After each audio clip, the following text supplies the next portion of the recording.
This thing we call our healing journey, my healing journey, or my spiritual journey, or my personal development journey, these are all the same ideas, just wrapped in a different language. And today, I wanted to offer a different perspective because this is one thing that I know. We are incredibly powerful beings. This idea of healing, and when we hear that we can heal ourselves, this is absolutely true. You don't need to look outside yourself for healing, for the cure. And even the word the cure has been conditioned to be this thing that you get from something from other than yourself, that someone else is going to cure you. You're going to find a teacher, a guru, a doctor, someone to do it for you. And if someone tells you that they can do that for you, I would be very weary of that. What they can do for you is to remind you and maybe give you tools that you can adopt and apply in your own life to bring healing. We don't do healing. When we are ourselves and we are present with ourselves and we create an environment that is really conducive for what we call healing, that is living and being in alignment. I would like you to see cure or to heal as care, how you care for yourself, how you nurture yourself. Your body is intelligent, and that intelligence is constantly communicating with you.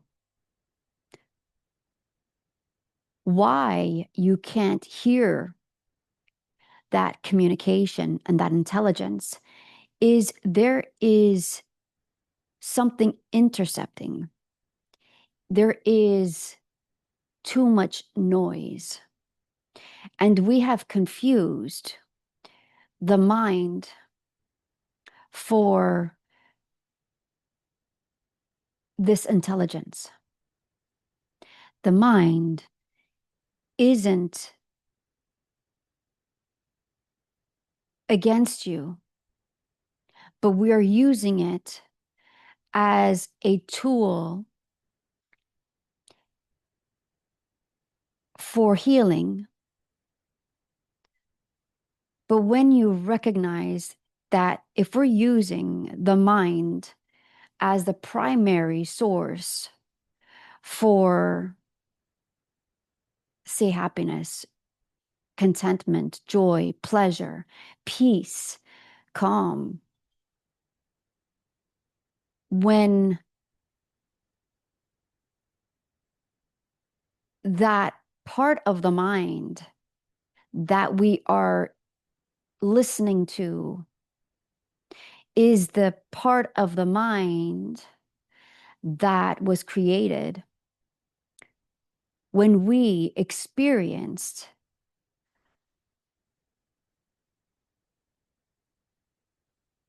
disconnection from ourselves in moments of, and that's what survival will do. When you are in survival, there is this disconnection. And to bring yourself back into your body, it would require you to be grounded, for you to be in the presence of someone, especially in your formative years when you're growing up, who is grounded, who knows the intelligence of the body and its natural healing capabilities.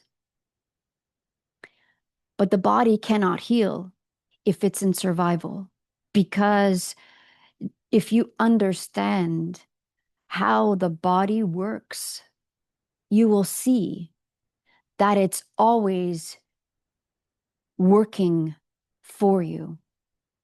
But when we have the mind that was constructed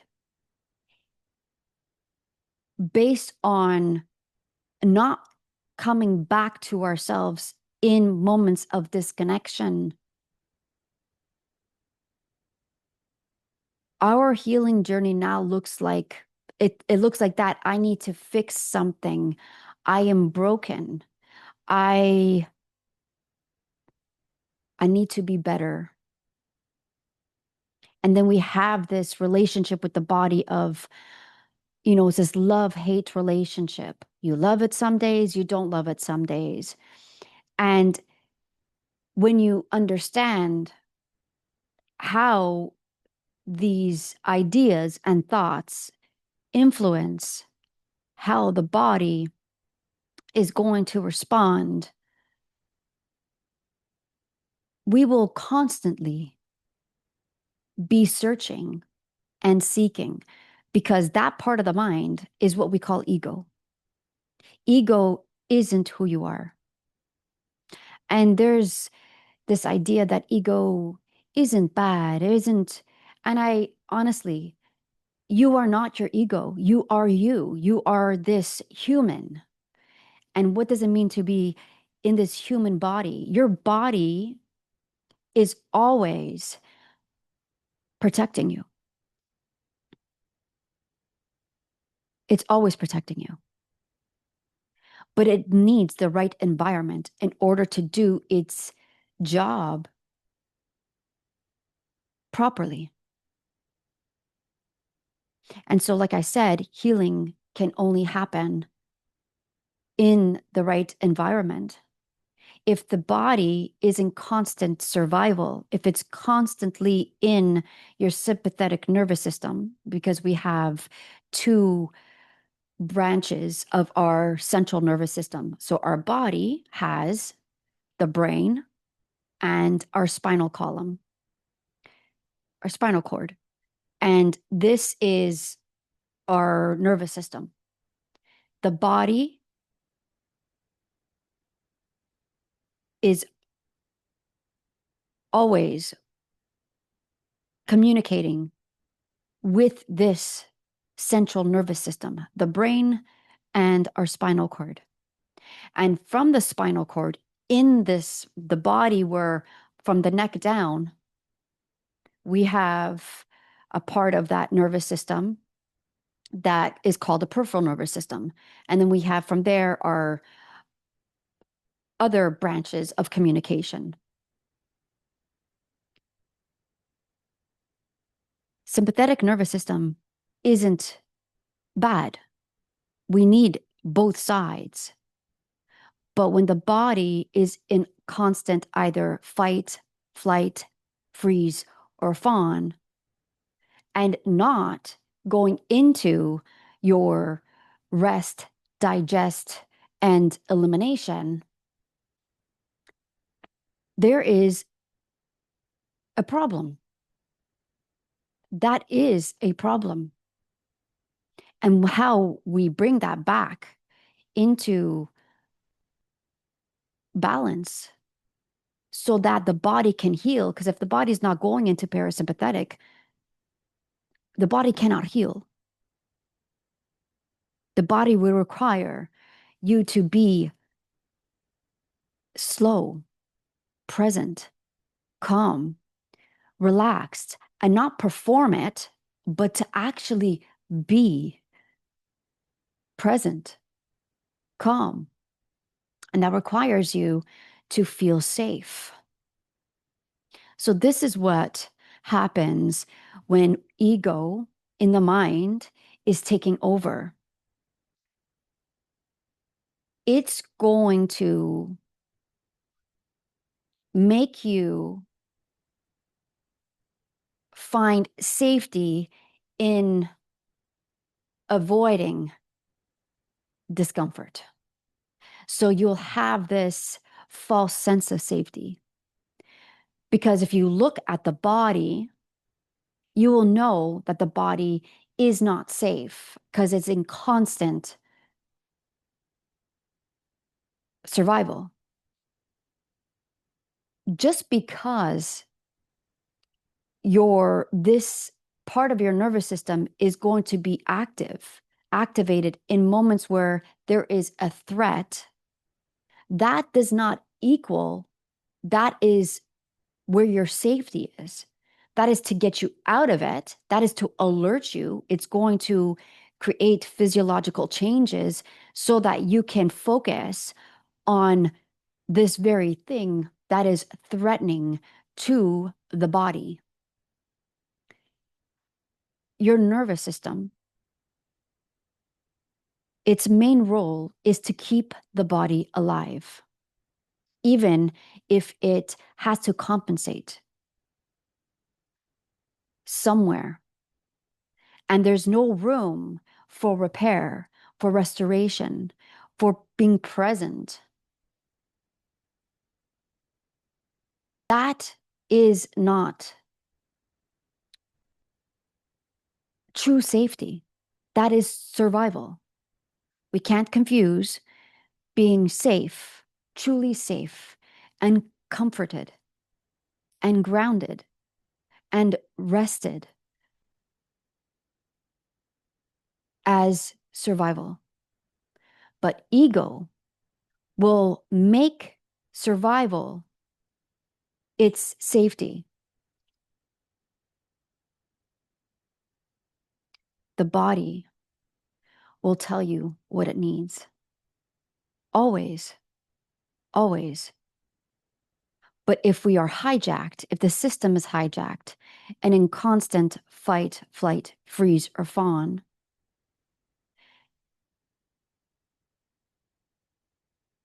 it cannot heal the way the body is designed to heal. Because a system that is running efficiently, your nervous system that is running efficiently, is constantly fighting off foreign invaders. So, what we call, say, cancer has always been, our system has always defended us and destroyed cancer cells. That is what it's constantly doing. That is why we eat what we eat. That's why we rest. That's why we listen to our body if it feels like we need to slow down so that we don't overexert ourselves and use energy that the body needs in order to heal. So, this idea to find a cause for cancer, which it comes from the environment.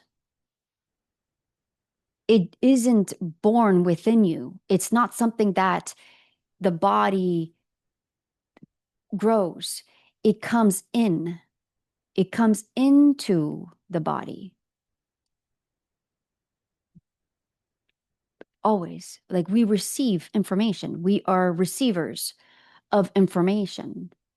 So, which is why what you consume, what you take in is important because what comes in has an impact. It's going to be negative or it's going to be positive. And when we have moments of calm, groundedness, we can do the same as what the body is doing. Like our body tells us how to live. If something is not good for you, if something is unhealthy, if it's toxic, you need to remove it. You can't hold on to it. Because the more you hold on to, when there's constant information coming in from the external that you can't see. Like we don't see viruses. So this is why you don't see, you think cancer is coming from inside of you, but it is coming from outside. The disease is coming from outside, and your body is always monitoring for these foreign invaders.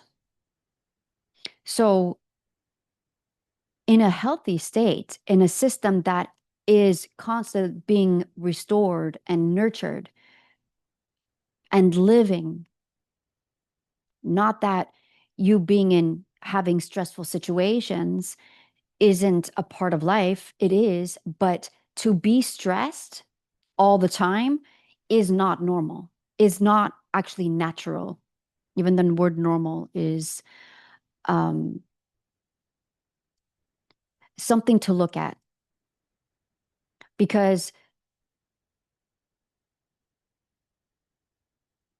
stress doesn't cause disease, but stress will impede your body's ability to fight off any toxin, virus.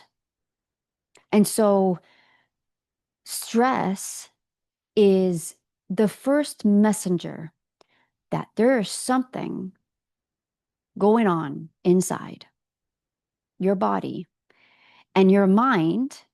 If we don't tend to stuff in the mind, because yes, your thoughts, what you say to yourself, is going to have an energetic quality to it. An emotion is going to be activating and it's going to do something to your body. Whether you say, oh, I love so and so, but inside your body is like, ugh, the body doesn't, is not picking up the word. It's picking up how the body is responding to that. It's it's noticing your expression, where you're holding on to, the feelings, the sensations that you're having when you're speaking. So if it's coming from fear, what system is going to be activated? It's going to be, you're not going to be in in a place where you can process in a wholesome way. So the more stress, and if it's not tended to, if there's no care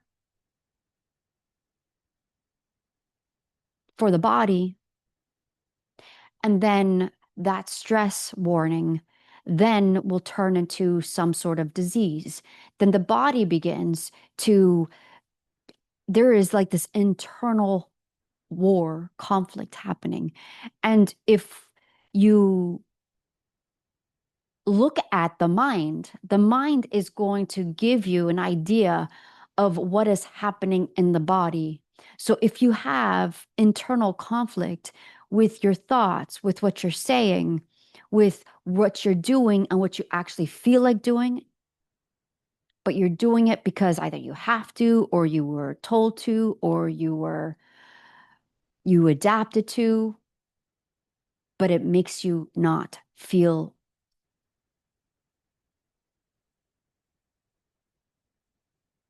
alive, and you're not rested, and you can't sleep, and you're constantly on the edge, and your mood swings. There is a reason for everything. Cancer, it's like saying, let's abolish and get rid of the cold, the virus, the cold virus. You can't. You really can't. What you want to do is have a system and support the system that was actually designed to do that. Your system can do that. Your system is constantly destroying lots of stuff that you can't see, that you have no idea. But if we're in constant survival mode and ego to speak on our behalf, we will then, instead of coming back into the body, what did I do wrong? I need to, I need this. I need to go do that. Oh, I can't rest now. Of course, now I'm sick and it's the wrong time because I have all these things to do. That's ego on survival. And that's what survival does. Our society is not built to support a nervous system to run functionally.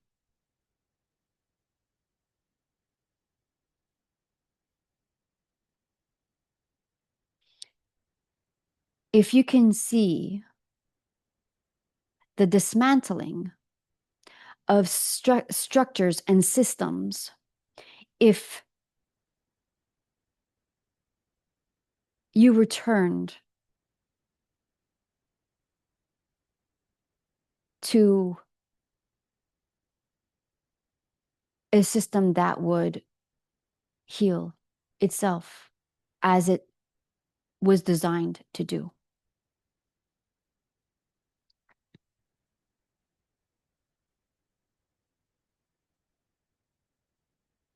You're not on a healing journey.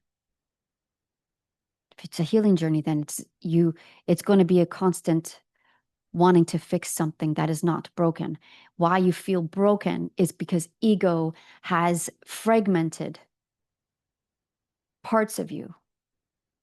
And in that fragmentation, you needed to adapt to environments that were built on survival.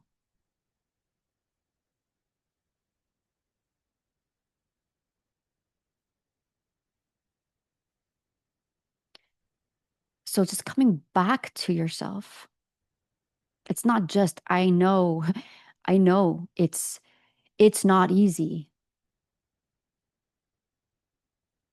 because there's a lot of feelings, emotions, energy that will come up when we are with ourselves.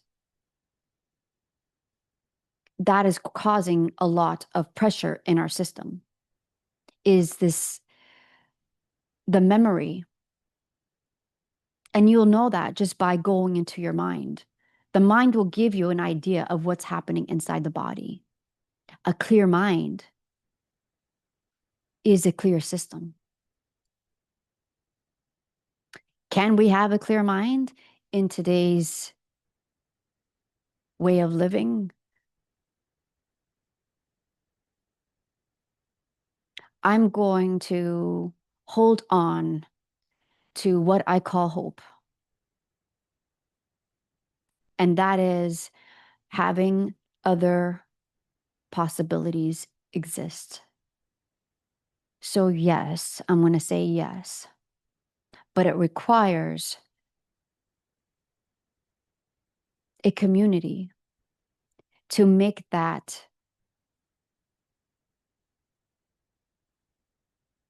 real. A community of people who understand and honor the intelligence of their bodies.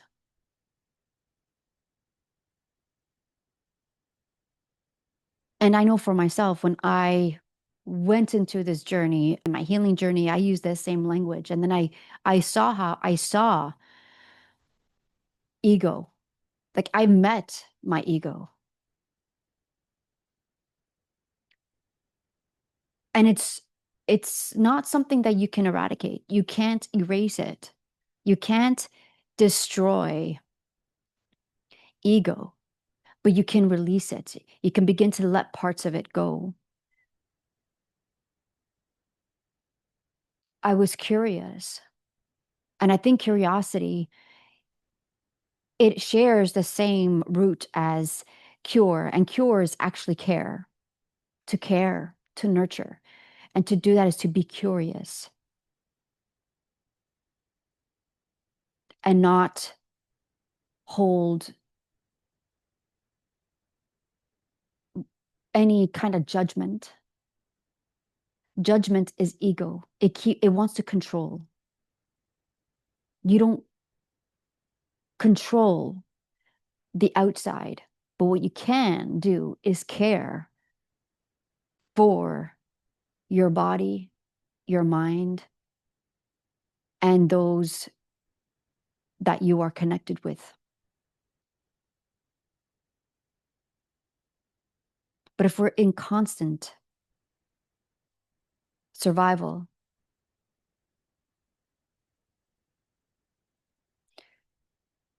that isn't living. That is not being a human.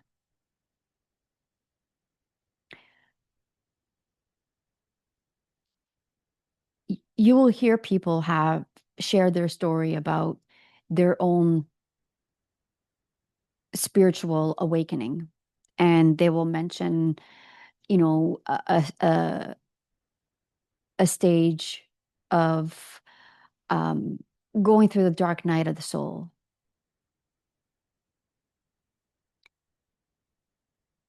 For me, I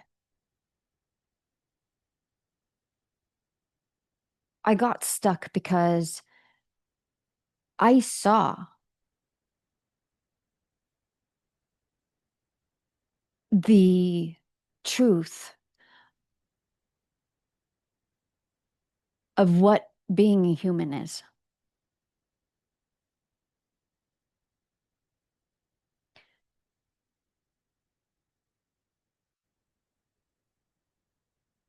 And I know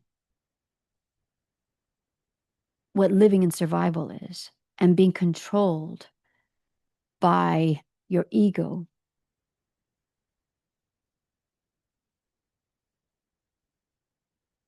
and seeing clearly that in today's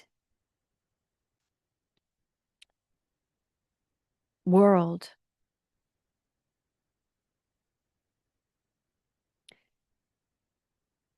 what you're born into is survival. To see something beyond that,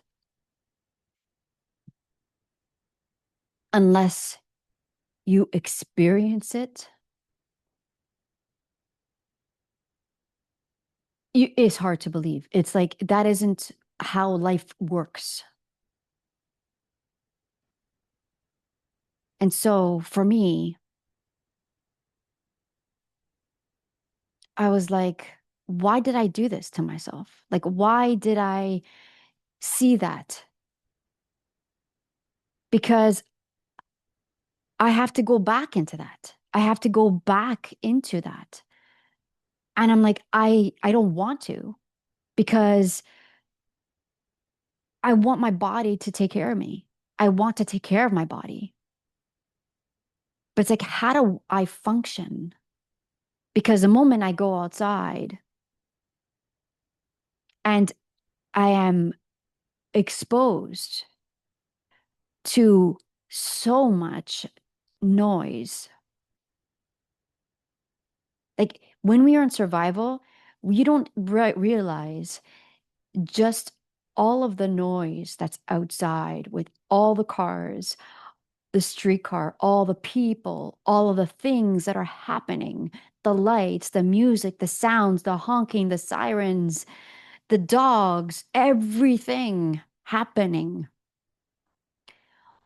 when we are in survival, we don't even recognize how that is affecting our nervous system. Because you are already in survival, you're not recognizing that your body is screaming. And then we wake up and we're like, I don't know why I feel this way. I know this is not, it's for no reason. No, there is a reason why we feel the way we feel. But we're told that, sometimes, you are sad. Sometimes you could be anxious because that is just in your genes.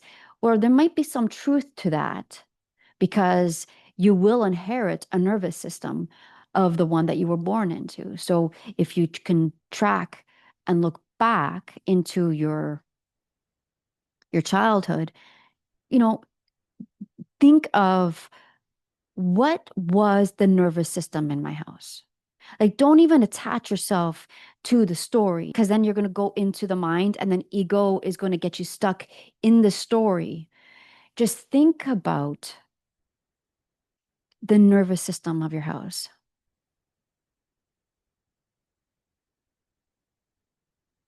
and see, did the nervous system feel relaxed? And then you will see that is what you inherited because the nervous system, its main job is to keep you alive. So if you're born, your nervous system is already picking up signals that you can't even begin to imagine.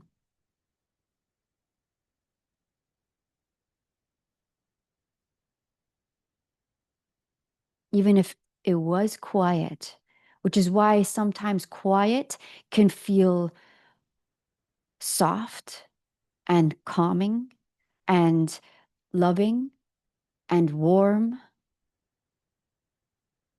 and free. And some silence can be gut-wrenching, terrifying, cold. It can make you feel alone. They're both quiet, but there's something unspoken, only sensed, and that is what the nervous system is constantly scanning. And it's going to respond exactly to what it's sensing. I want to share this message about where true healing comes from.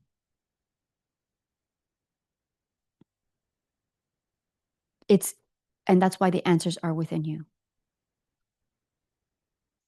Your body knows what to do. We, ego, get in the way. Everything is a reflection and everything is a mirror. Because what's outside of you, your nervous system, is going to respond exactly to what is out there and how you are feeling. So your thoughts can influence that feeling. It can distort what's in front of you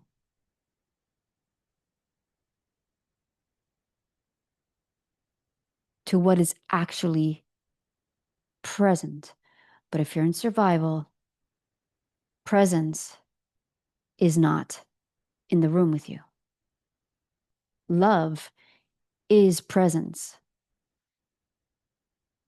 Love can be inconvenient.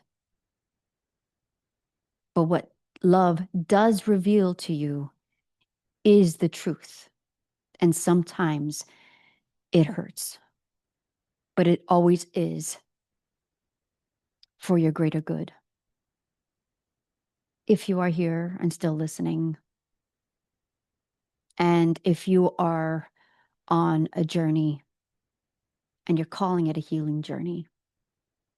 I know it's well intended, but what you are doing is coming back home to yourself.